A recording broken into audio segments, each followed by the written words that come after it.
Welcome back to SciPlane. This episode, we're diving into deep brain stimulation, or DBS. DBS. RBS, for sure. And this is a truly groundbreaking treatment for severe depression. Yeah, and for many people, it might sound like science fiction. It does kind of have that ring to it, right? It really does, but the reality is it's helping a growing number of people manage this debilitating condition. Yeah, I mean, it's incredible to think that we can now target specific areas of the brain with electrical pulses to alleviate the symptoms of depression. And what's so fascinating about DBS is how it intersects with our emotions, our sense of self, our capacity for resilience, the very essence of being human. That's what we're really going to be exploring in this episode, right? Yeah, absolutely. Going beyond just the technology itself and delving into what it's actually like to live with this device implanted in your brain. And we're lucky enough to have insights from real patients who are sharing their experiences with us. Their stories are so powerful and really highlight the complex interplay between this technology and the human experience. One patient in particular, John Nelson, his experience really brings this to light. Oh, yeah. What happened with John?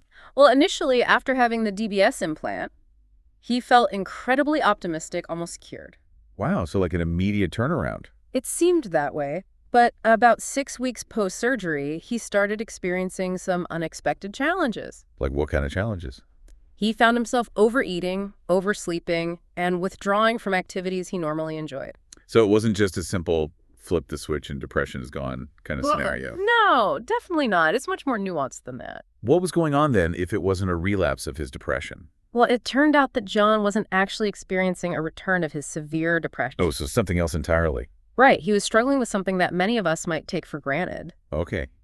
I'm intrigued. Tell me more. He was having a hard time coping with normal, everyday negative emotions. Oh, wow. So the kind of sadness or anxiety, that's just part of life. Exactly. And why was that so difficult for him? He had been living with severe depression for so long that he had essentially forgotten how to experience those emotions without them spiraling out of control. I see. So it's like his emotional regulation system had become accustomed to this state of numbness. Precisely. And DBS, while incredibly effective at alleviating the debilitating symptoms of severe depression, doesn't automatically rewire the brain to handle the normal ups and downs of life. That makes sense. It's like DBS provides a stable foundation, but the work of rebuilding emotional resilience still needs to happen. Exactly. This is where the concept of distress tolerance comes in, right? Absolutely. I found that so interesting. Yeah, distress tolerance is essentially the ability to navigate difficult emotions without becoming completely overwhelmed by them. And it's a skill we all develop. But for someone like John, who had been living with severe depression for years, this capacity had really atrophied. Right, and DBS doesn't automatically restore that skill. So it's not about achieving some artificial state of happiness. No, not at all. It's about restoring the capacity to experience the full spectrum of human emotions. Both the good and the bad. Exactly. And there's a psychologist named Shannon O'Neill who works with DBS patients, and she has a really great analogy for this. I love a good analogy. She compares DBS to getting someone out of a deep hole and onto solid ground. Okay, I can see that. On that solid ground, they can experience both happiness and sadness, joy and grief safely. Because they're no longer trapped in that hole of despair. Right. And Jay actually had a really powerful statement about this. Oh, what did he say? He said that the device made him disease-free, not happy. Wow, that's a really important distinction. It is. He recognized that he still needed to learn to live with all his emotions. That's so insightful. It's like DBS gives you the tools, but you still have to do the work. Right. It's not a passive process. Now, you mentioned something earlier about a sham portion of the DBS research process. Oh, yes. That's a really important part of the research. Can you explain what that entails? Sure. So basically, to ensure the effectiveness of DBS and to rule out any placebo effects, researchers include a phase where the stimulation is turned off. And the patient doesn't know this is happening. Right, it's all done blindly. So neither the patient nor the researchers interacting with them know whether the stimulation is on or off. I can only imagine how anxiety-provoking that must be for patients who've come to rely on DBS for stability. It can be incredibly challenging, and John's reaction really highlights this. Oh, what happened? He became extremely anxious, convinced that his device had been turned off prematurely. Really? Yeah, he even emailed his psychiatrist in the middle of the night, gripped by fear and uncertainty. That really underscores how much hope and reliance patients place on this treatment. It does, and it speaks to the importance of therapeutic support alongside DBS. So it's not just about the technology.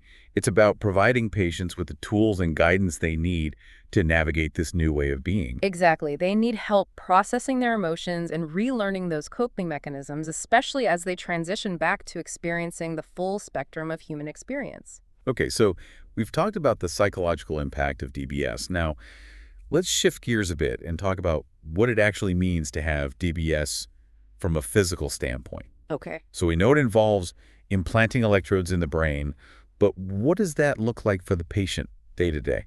Well, physically, DDS involves a system of components. Like a little computer in your brain. Kind of. So first you have the electrodes, which are strategically implanted in specific areas of the brain. And those are the things that deliver the electrical pulses, right? Exactly. And these electrodes are connected to wires that run under the skin. Okay, so where do those wires go? They run down the neck and connect to a battery pack, which is implanted in the chest, similar to a pacemaker. So it's not just something in the brain. It's a whole system throughout the body. Yes, and these battery packs need to be charged regularly, How does that work? usually with a wireless charger that's worn around the neck. I imagine it must take some getting used to having this technology literally integrated into your body. It definitely does. What have patients said about that adjustment? Well, patient 001, for example, he shared his initial self-consciousness about the visible battery packs in his chest. Oh, I can see how that would be something to adjust to. And another patient, Amanda, she described feeling the wire in her neck and her general discomfort with this sensation of having this foreign object in her body. It's so important to hear these perspectives because they highlight the human side of this groundbreaking technology. It's not just about the science, it's about how people adapt to these very real physical changes. And how has Amanda adjusted to the charging routine? Well, she said that the charging process itself has its own quirks. Like what? Her charger only shows the battery level in 10% increments, and the screen times out quickly. Oh, I can see how those little technological details could become magnified when you're dealing with something as sensitive as brain stimulation. Absolutely. But even with those minor inconveniences, the patients we've heard from emphasize that the trade-offs are worth it, considering the relief they've experienced from the depths of their depression. Yeah, that makes sense. It's a small price to pay for a chance at a better life. Right, and it's amazing to think that researchers are actually monitoring the charging patterns of these patients as part of the data collection process. Really? So like they can see how often patients are charging and for how long? Exactly, and this information can provide valuable insights into the long-term effects of DBS. And help researchers optimize the technology for future patients. Precisely. What other kinds of data are they collecting? Oh, all sorts of things. They have patients complete regular surveys, mood ratings. They even record video journals to track their progress and experiences. That's really thorough. It's like they're trying to capture the whole picture of what it's like to live with DBS. They are, and this data is crucial for personalizing treatment approaches and giving us a more comprehensive understanding of how DBS impacts not just the brain, but the whole person. But of course, as with any surgical procedure, DBS comes with inherent risks. Of course. Can you tell us a little bit about the potential complications? Sure. So some of the risks associated with DBS include things like electrode breakage, controller failure, battery issues, potential infections in both the head and the chest, and a condition called wire tethering. Wire tethering, that sounds scary. It can be. It's where scar tissue can grow around the wire in the neck. Wow. So it's a complex decision weighing the potential benefits against these potential complications. It is, but perhaps even more compelling than the physical aspects of DBS is the psychological impact. And that's where things get really interesting. It is fascinating. Let's delve into that next. We were talking about the psychological impact of DBS and how it goes beyond just the physical device itself. Right. It's about the emotional and cognitive shifts that patients go through as they adjust to this new reality. Yeah, and one of the things that really stood out to me was this idea of relearning and readjustment as patients rediscover their capacity to experience a full range of emotions. It seems like a pretty profound process, almost like they're re-emerging into the world after being in a kind of emotional hibernation. Yeah, that's a good way to put it, and we've already discussed John's initial struggles with distress tolerance. Right, but there was another patient, Emily Hollenbeck, who had a different kind of challenge. Oh yeah, Emily's journey was really interesting. She described it as learning to trust her brain again after years of feeling betrayed by it. Wow, that's such a powerful statement. It speaks to the deep sense of disconnect and even resentment that people with severe depression can feel towards their own minds. Yeah, it's like they've been locked in this battle with their own brains for so long. And DBS offers a chance for a truce, a new beginning. So did Emily find that sense of trust? Was she able to rebuild that relationship with her mind? It was a gradual process, but yes, she did. She talked about the initial fear of falling back into depression, that lingering anxiety that the darkness could return. That makes sense. It's like even though the DBS is helping, there's still that underlying fear that it could all go away. Right. But over time, as the DBS helped stabilize her mood and she engaged in therapy, she started to experience a sense of hope and agency that she hadn't felt in years. That's so encouraging to hear, and it echoes the experience of Amanda, who shared a drawing she made after her DBS surgery. Oh, yeah, Amanda's drawing is so insightful. What was it like? It was a cartoon version of herself standing on a ledge of vibrant green grass, symbolizing her newfound stability and the possibility of a brighter future. I love that imagery. But was there more to the drawing? She was also looking over the edge into a dark abyss, which represented the fear of falling back into depression, that persistent awareness of vulnerability. So it's like she was moving forward with hope, but there was still that shadow of past suffering looming behind her. Exactly. It's a powerful visual representation of the mental and emotional tightrope that many DBS patients navigate. They're taking these steps toward a better life, but they're also carrying the weight of their past experiences. Right. And for Amanda, the challenge was learning to think about the future without the constant weight of wanting to die. Wow, that's heavy. It was about shifting from a mindset of mere survival to a broader perspective on life, a rediscovery of possibilities.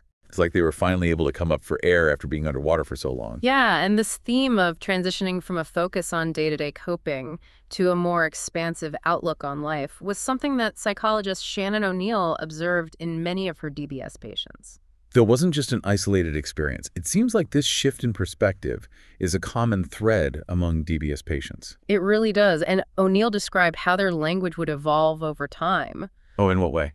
Initially, their conversations would revolve around managing symptoms, getting through the day, just holding on. So very much focused on the present moment, just trying to survive. Right, but as they adjusted to DBS and regained stability, their focus would shift to their values, their aspirations, their dreams for the future. It's amazing how DBS can not only alleviate suffering, but also open up these new possibilities for growth and fulfillment.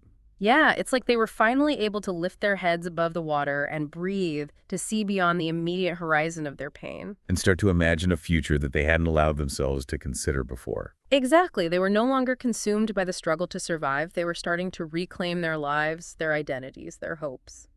This shift in perspective is incredibly inspiring. It suggests that DBS can be a catalyst for not just recovery, but for personal growth and transformation. Absolutely. It's about rediscovering the self that was buried beneath the weight of depression, reconnecting with one's values and aspirations.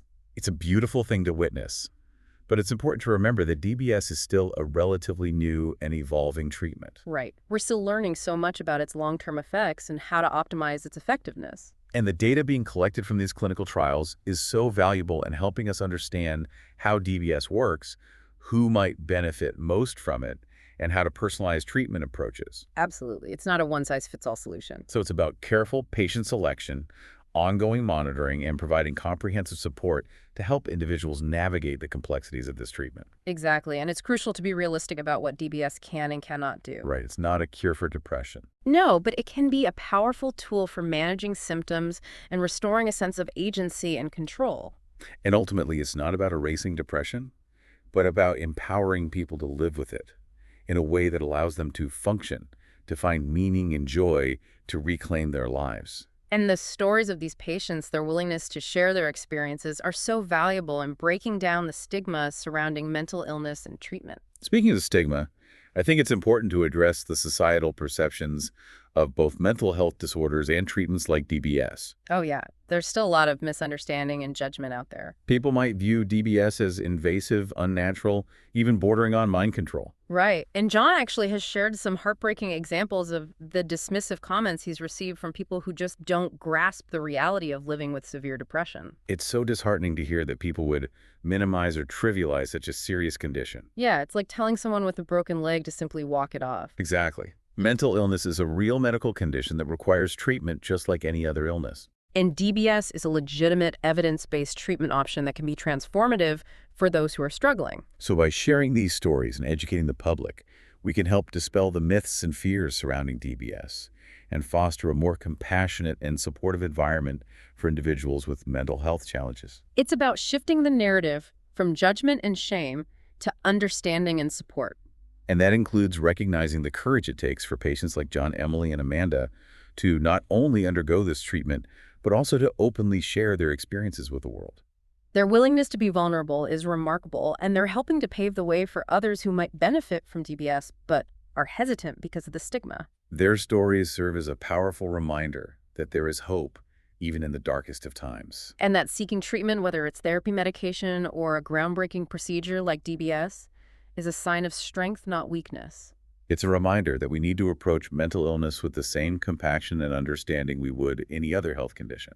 At the end of the day, we're all human, and we all deserve to live a life free from suffering. The more we can talk openly and honestly about mental health, the more we can create a society where everyone feels safe and supported in seeking the help they need. And that's a world worth striving for. So as we reflect on these stories and the complexities of DBS, what are your key takeaways? What stands out to you as particularly significant? Well, for me, it's the recognition that while DBS is a technological marvel, it's not a magic bullet. Right. It's a tool. Yeah, it requires active participation, ongoing support, and a willingness to embrace the full spectrum of human emotions. I completely agree. It's not about achieving some artificial state of happiness, but about restoring the capacity to live fully with all the ups and downs that come with being human. And it's about challenging the stigma surrounding mental illness Right. and creating a more compassionate and understanding society where people feel empowered to seek help and live authentically. These patients are pioneers in a sense, paving the way for future generations who might benefit from DBS and contributing to our understanding of the brain and its incredible complexity. Their bravery and resilience are truly inspiring them. Their stories offer a glimpse into a future where mental illness is treated with the same level of care and understanding as any other health condition. It's a future worth fighting for, and I'm incredibly grateful to these patients for sharing their journeys with us. Yeah, their stories have given us a lot to think about, and deepened our understanding of what it means to live with DBS. For sure. And I think one thing that really struck me was the importance of support systems for these patients. Oh, absolutely. Like John, Emily, and Amanda all emphasize the vital role their families, friends, and therapists played in helping them through this process. Yeah, it makes a huge difference having that network of support, to help them adapt to DBS and integrate it into their lives in a healthy way. Right. And it highlights the need for more awareness and understanding of DBS so that people who could benefit from it don't face unnecessary obstacles. Totally. It's a team effort for sure. And so this brings us to a thought-provoking question we want to leave our viewers with. Okay, I like this. If you had the choice to be free from a debilitating condition, but knew that you'd still experience the full range of human emotions, Like sadness, anxiety, even grief. right, all of it, the Yeah. good and the bad, would you make that choice? Oh, that's a tough one. It is. It really makes you think about what it means to be human, To feel deeply is to truly live, I guess. And even though we may want relief from suffering, we also recognize that our emotions, both positive and negative, they shape who we are. They give our lives meaning. Exactly. So it's a complex issue with no easy answers. No easy answers, for sure. But I think by having these open and honest conversations about mental health, Mm-hmm. we can move closer to a world where people feel empowered to make informed decisions about their well-being. And seek support without shame or judgment. Right, because ultimately it's about creating a society where treatments like DBS are seen not as a quick fix for happiness, but as a valuable tool for restoring balance and resilience. And giving people the capacity to live a full and meaningful life. Well said. So thank you for joining us on SciPlane for this exploration into the world of deep brain stimulation. It's been a pleasure. We hope you found it insightful and that it sparked your curiosity to learn more about this groundbreaking field. Definitely keep exploring, keep asking questions, and keep the conversation about mental health going. Until next time.